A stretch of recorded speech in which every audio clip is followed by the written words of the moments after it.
Ya estamos de vuelta acá en Influyentes con nuestro siguiente invitado, José Bengoa, Premio Nacional de Ciencias Sociales y Humanidades 2025. Muchas felicitaciones, José, y bienvenido a nuestro programa. Gracias, Paula. Muchas gracias. Bueno, entre muchos de los elementos que sopesó el jurado que te dio este galardón tan importante, este reconocimiento tan importante, está evidentemente la profundidad con que tú te has dedicado a lo largo de tu vida al estudio del pueblo mapuche, ¿no? De la cultura mapuche. Yo quiero partir preguntándote, José, ¿cómo surgió en ti esta vocación tan intensa y que ha atravesado toda tu vida, digamos, profesional, de interesarte de esta manera tan vívida por el pueblo mapuche? Gracias, Paula. Yo te diría que, aprovechando el día de hoy, ¿no?, que se conmemora una vez más el 11 de septiembre, cuando pasó eso, alguien me preguntaba hoy día, ¿dónde estabas tú? Y yo estaba en la Alameda con Santa Rosa, ¿ya? Cuando vi, era mucha gente, y había algunos que tenían radio, transistor, y alrededor de ellos nos poníamos y escuchábamos la última palabra del presidente, el famoso discurso, ¿no?, que es como una especie así de texto sombrío, ¿no? Ya vendrán otros días, etcétera, ¿no? Pero en ese mismo momento alguien dijo, miren, y veíamos venir los aviones. Bueno, la sensación que yo creo que todos tuvimos, y yo tuve, es que esto era una cosa muy, muy profunda, grave, en serio, ¿no? Que bombardear la moneda no era... había una decisión ahí implacable, por decirlo de una manera. Bueno, yo tuve la suerte de ser invitado por varias universidades. Era un joven profesor de la Universidad de Chile, dejé de serlo. Y me bajó una obsesión por preguntarme qué pasó. ¿Qué pasó en el país? Había una cosa bastante evidente que decían todos, que era la nacionalización del cobre, y Estados Unidos, Kissinger, etcétera, todos lo sabemos bastante bien. Pero a mí me parecía que había algo más en el fondo cultural de esta sociedad. Y fui a hacer clase a la Universidad Católica del Perú, y ahí empecé a pensar y a escribir y a estudiar los dos temas que me han apasionado en la vida, que es el tema agrario, el tema de la hacienda, y el tema de la frontera del indígena. El primer tema es el que constituye retóricamente a este país. No es por casualidad que todos los escritores hablan de la casa grande, la casa de los espíritus, porque ahí, como que ahí se forjaron las clases sociales de Chile. Claro. ¿No es cierto? Se forjaron los patrones, esa película. Una organización social, ¿no? Claro, imagínate que es una institución que duró 4 siglos, o sea, vino a terminar hace 50 años atrás, ¿no? Y las encomiendas se repartieron por ahí por el 1600, o sea, estamos hablando de una... o sea, la permanencia en latifundio en Chile no tiene parangón en el mundo, ¿ya? Junto a las dos cosas, ¿no? Un joven español estuvo en la batalla donde murió Pedro Valdivia.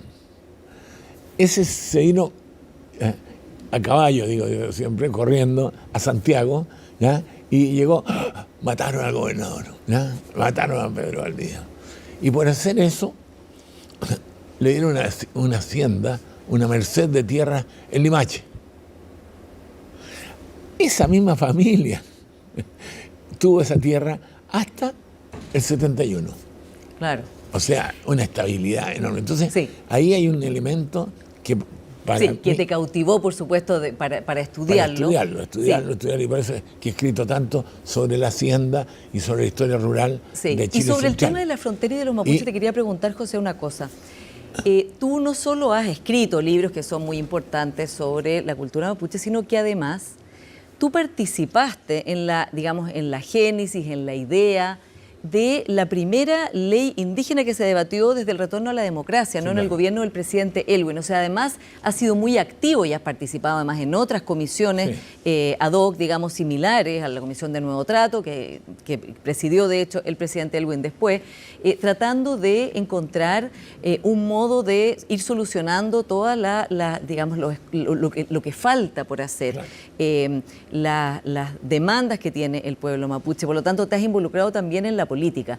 Quiero que me cuentes cómo fue en el año 90, en el año 91, cuando fue el desarrollo de esta ley indígena. ¿Cómo sentiste tú esa posibilidad de que aquello que habías estudiado ahora diera paso a una legislación, a un cambio a nivel del Estado? Bueno, ese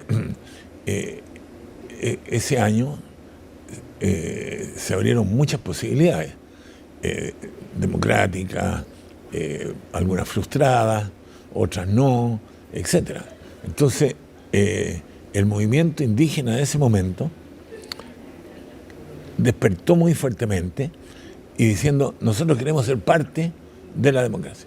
Y por eso se llegó a una reunión en Nueva Imperial donde el candidato, Elwin, se comprometió a mandar al Parlamento o al Congreso una reforma constitucional que reconociera a los pueblos indígenas de Chile. Esa reforma constitucional la escribió don Patricio Elwin de su puño y letra, ya fue al Congreso y todavía está ahí. Sí, y de hecho todos los gobiernos, creo que prácticamente todos, han prometido el reconocimiento constitucional de los pueblos indígenas, pero no ha podido pasar hasta ahora. Así es. Y eso debo decir que no es solo la derecha o la ultraderecha de hoy día, ¿no? Es bastante a veces transversal. Y hay sectores, comillas, democráticos, que consideran que la cuestión indígena no calza en los esquemas de clase, los esquemas de pobres, ricos, ¿no? Entonces se ve a los mapuches como pobres. Y los mapuches dicen, no, pues nosotros somos pobres, pero además tenemos lengua, tenemos religión, tenemos costumbres, somos un pueblo. Entonces, ahí, bueno, eso no se logró en ese momento. No se logró hablar de pueblo, no se logró, simplemente hubo que hacer lo posible, ¿ya? Por sacar una ley, que era el punto clave del artículo 13, ¿ya? Que sigue penando hoy día, que es el punto de la no venta de las tierras indígenas a personas o instituciones que no sean indígenas. Por lo menos con la cabida, como se dice, la cantidad de tierra que hoy día apenas les queda a los mapuches, que se conserve.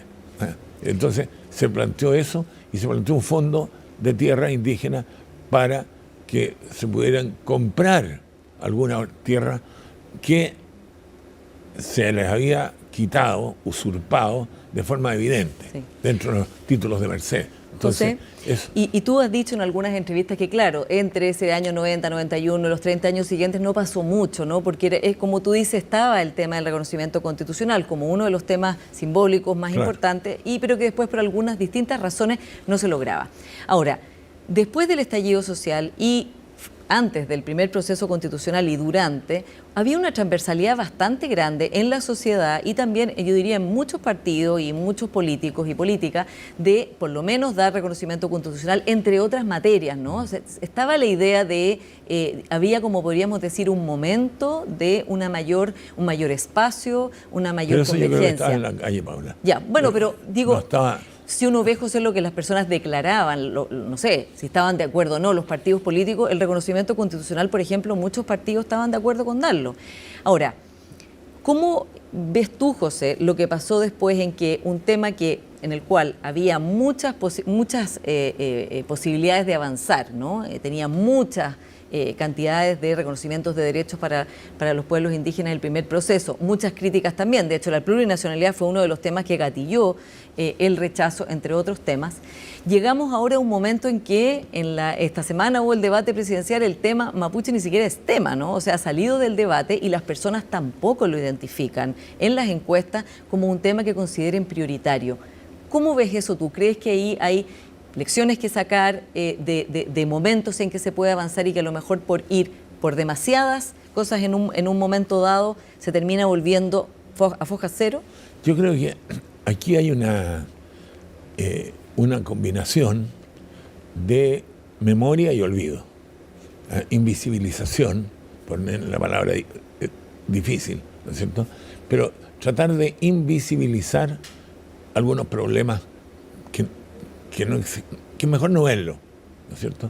Y en eso estamos en este momento. Es un ciclo que uno lo puede observar a lo largo de todo el siglo XX.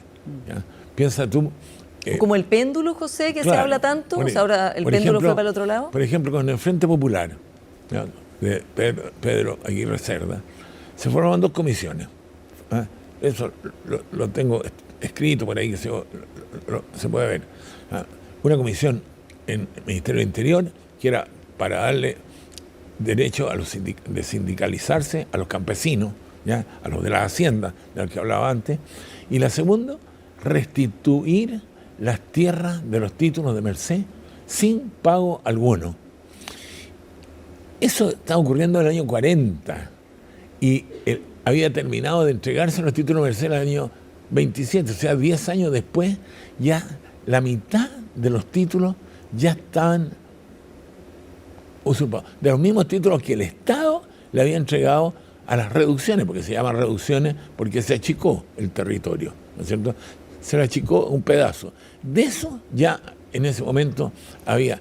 Y bueno, y la presión de la derecha, en el fondo, en ese momento empresarial, que le dijo a Pedro Aguirre Cerda: si usted no nos saca estos 2 elementos agrarios, ¿ya?, nosotros no lo apoyamos con la Corfo. ¿Ya? Sí. Entonces, esto ha sido histórico. Sí, ahora José, si uno piensa en el caso del plebiscito, del primer proceso constitucional, no fue solamente los empresarios que dijeron que no, fue la gente. De hecho, en las comunas mapuche ganó el rechazo. O sea, rechazaron toda esta nueva constitución que tenía toda esta cantidad de derechos, incluida la plurinacionalidad. ¿Cómo te explicas tú eso? Bueno, yo me lo explico fundamentalmente por las campañas de desinformación y enredo que se armó sobre esta materia. Sobre esta materia había gente que decía que se iba a juzgar en un accidente de tráfico por las leyes indígenas o cosas así, que absurda, ¿no es cierto? O sea, se armó una batahola maya. Pero ¿será solo desinformación o también, porque digo que desinformación hay siempre, pero no, digamos en este caso, por ejemplo, la plurinacionalidad fue rechazada por los mismos mapuches? Sí, yo creo que hay un fondo en que en la mentalidad chilena, lo indígena está fuera del país, ¿ya? Está en la frontera sur y en la frontera norte. Si uno mira la historia, ¿no?, la historia muestra claramente de que aquí en el centro del país se dice, abro comillas, aquí no hay indios, ¿cierto? Aquí somos todos iguales, somos todos blancos. Pero que los mismos pueblos indígenas no estuvieran de acuerdo con eso, ya no es como de que están fuera. Claro, pero ¿por qué estuvieron en desacuerdo? Uno, porque se entendió que era armar un gueto, ¿ya? Eso me lo han dicho mucho, ¿ya? Es decir, no, nosotros somos tan chilenos como mapuche, con esto nos van a separar, no nos van a dejar ser chilenos. Claro, ese era un punto, como nosotros tenemos estas identidades que son al mismo tiempo, ¿no? Claro, ahí se empezó a enredar la cosa. Sí. Y por otro lado, se enredó con otros aspectos de la misma Constitución, ¿ya? ¿Hubo errores? Sí, yo creo que sí, yo creo que hubo errores. ¿Cuáles errores? Personalmente, yo estuve invitado a conversar con los constituyentes y mi idea o lo que planteé fue que se hiciera exactamente lo que Chile había votado en Naciones Unidas con la Declaración Internacional de los Derechos Indígenas, que era reconocimiento constitucional de los pueblos indígenas. Ya, eso como la agenda fundamental. Y yo creo que el concepto de nación es un concepto muy complicado, e incluso ahí yo tuve la oportunidad de decir lo que había pasado en Bolivia, lo que había pasado en Ecuador, en que el concepto de nación plurinacional no había servido para nada. Ya, o sea, fue un error la plurinacionalidad. Yo creo que fue un error. Ya. José, también tenemos que hablar, por supuesto, de la violencia que hay en la macrozona sur. Han habido, digamos, estado de excepción desde todo este gobierno ha tenido estado de excepción, también el gobierno anterior. Tú te has opuesto a este estado de excepción constitucional, pero fíjate que los números muestran que, digamos, entre el año 21 y el 24 han disminuido un 67% los hechos de violencia muy grave, violencia en la macrozona sur, 700, podríamos decir, episodios de violencia, episodios que hemos conocido muy graves, ¿no? No tenemos que nombrarlos acá. Desde esa perspectiva, ¿por qué te opones a una medida que, si bien es una medida de última ratio, lo que está mostrando la realidad es que si no hay personas inocentes que pueden morir y que pueden sufrir mucho? Es que eso pasa si no se conversa, ¿no es cierto? Si no se conversa, bueno, no hay... No. ¿Este gobierno no ha conversado con Bueno, la verdad sea dicha que a una subsecretaria que llamó a la cárcel a Héctor Yaitul, la echaron, ¿no? Bueno, porque, y una ministra, la ministra Isquiasiche debutó en Temucuicui, la recibieron con balazo. Claro. Hay que avisar, pues. Hay que arreglar las cosas bien. Pero si uno no avisa, no debieran, José, haber balazos recibiendo a una ministra de Estado, ¿no? Menos de un gobierno que intentó hacer un acercamiento y que fue recibido de esa manera. Bueno, complicada la cosa. Sí. Estos temas son muy complejos. De hecho, para entender bien lo que pasa en el sur, concretamente, y en el resto de los pueblos indígenas que hay en Chile, hay que entenderlo a nivel internacional. Esto está pasando en todas partes. En todas partes. O sea, en todas partes de América Latina la emergencia indígena ha sido enorme. Parecían grupos, pueblos, comunidades que ya habían desaparecido y ahora están nuevamente con sus banderas y hacen las cosas muy complejas. Yo fui profesor en Ecuador y en Ecuador viví en un pueblo que era evidentemente indígena, ¿no? Pero en la misma universidad donde yo estaba haciendo clases, mis colegas decían que eran campesinos, y no le reconocían el carácter de quechua, indígena, etc. Sí. Bueno, hoy día es de tal evidencia que en Ecuador se ha hecho ingobernable el país por la presencia de este factor. Entonces, eso está pasando en todas partes, ¿no?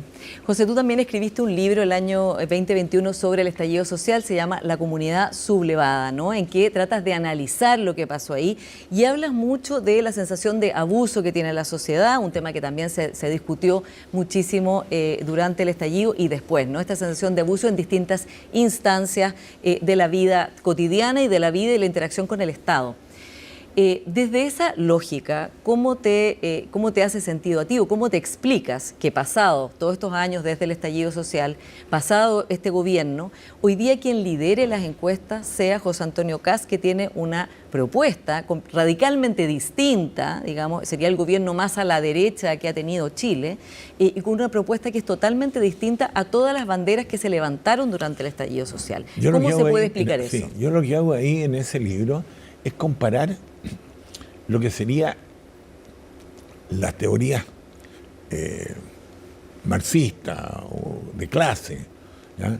De la alienación, del trabajo, en que la relación de la demanda, del enojo, de todo aquello, está en relación a personas concretas que tú las puedes ver, ¿ya? Aquí el caso más bien estudiado es el de este lugar donde estamos, Yarur, ¿no es cierto?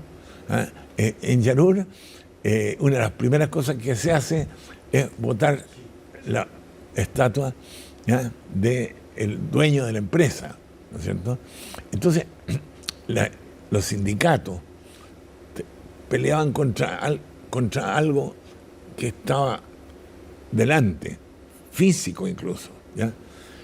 ¿Qué es lo que pasa con los movimientos actuales en el mundo, no solo en Chile? que ese enemigo social, por decirlo de una manera, se difuminó y está en el internet que no te funciona, en la que te llama y dice si quiere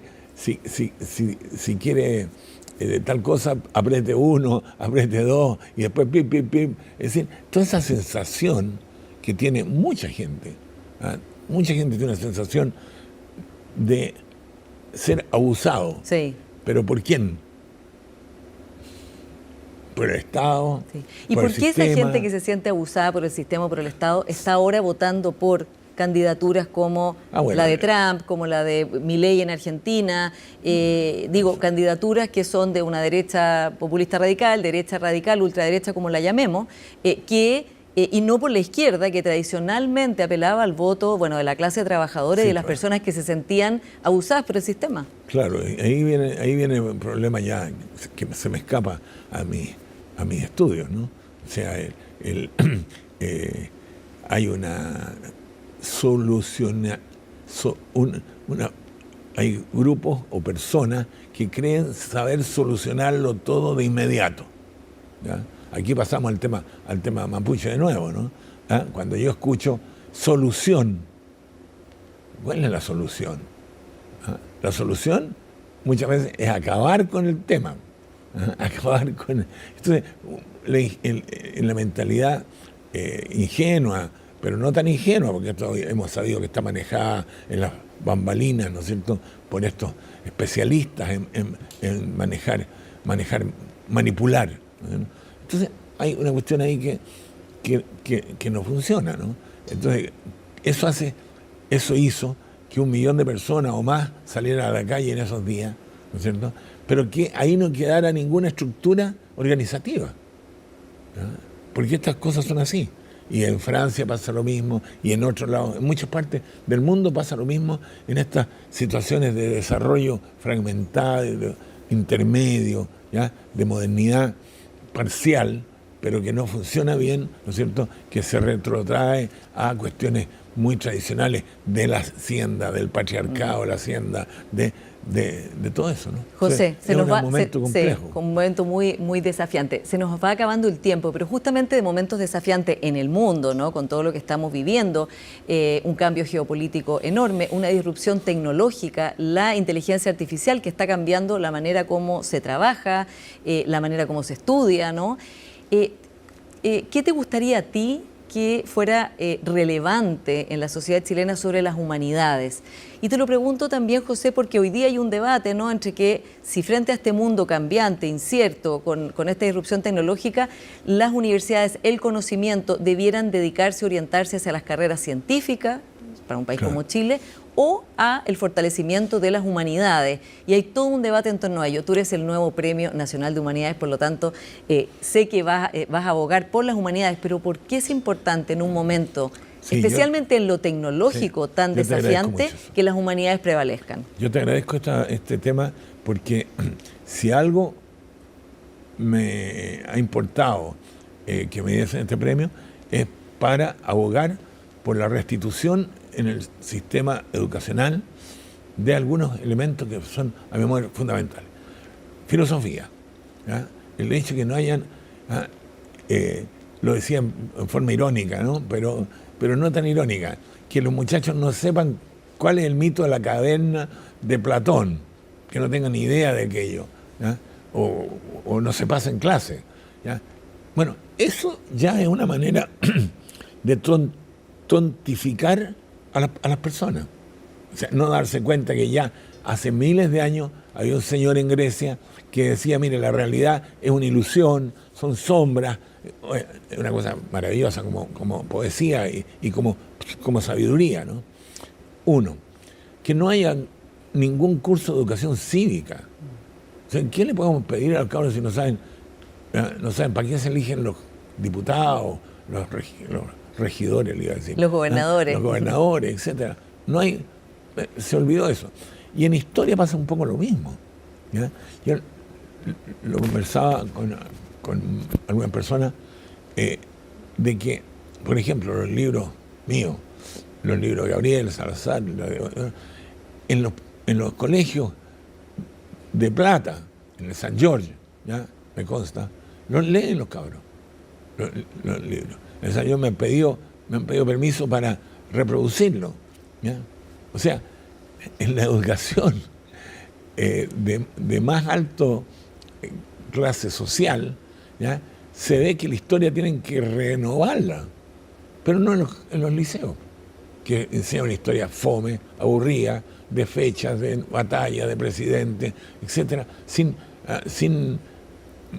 ganas, sin carne, ¿no? Entonces, después vienen, claro, hay en algunos casos, a uno lo invitan. Ahora con esto me han invitado a muchos colegios. Me imagino, sí. Voy a tratar de ir a lo más posible, o por sistema de lejanía, ¿no? Por internet, por Zoom, ¿ya? Pero lo que pasa es que cada vez que voy a los colegios, a los liceos, los cabros están así, pero con ganas de entender estos fenómenos, ¿ya? Que son la historia, ¿no? La historia, la memoria. Sin memoria, una persona, un individuo que tiene Alzheimer o pierde la memoria, bueno, prácticamente deja de ser persona, ¿no?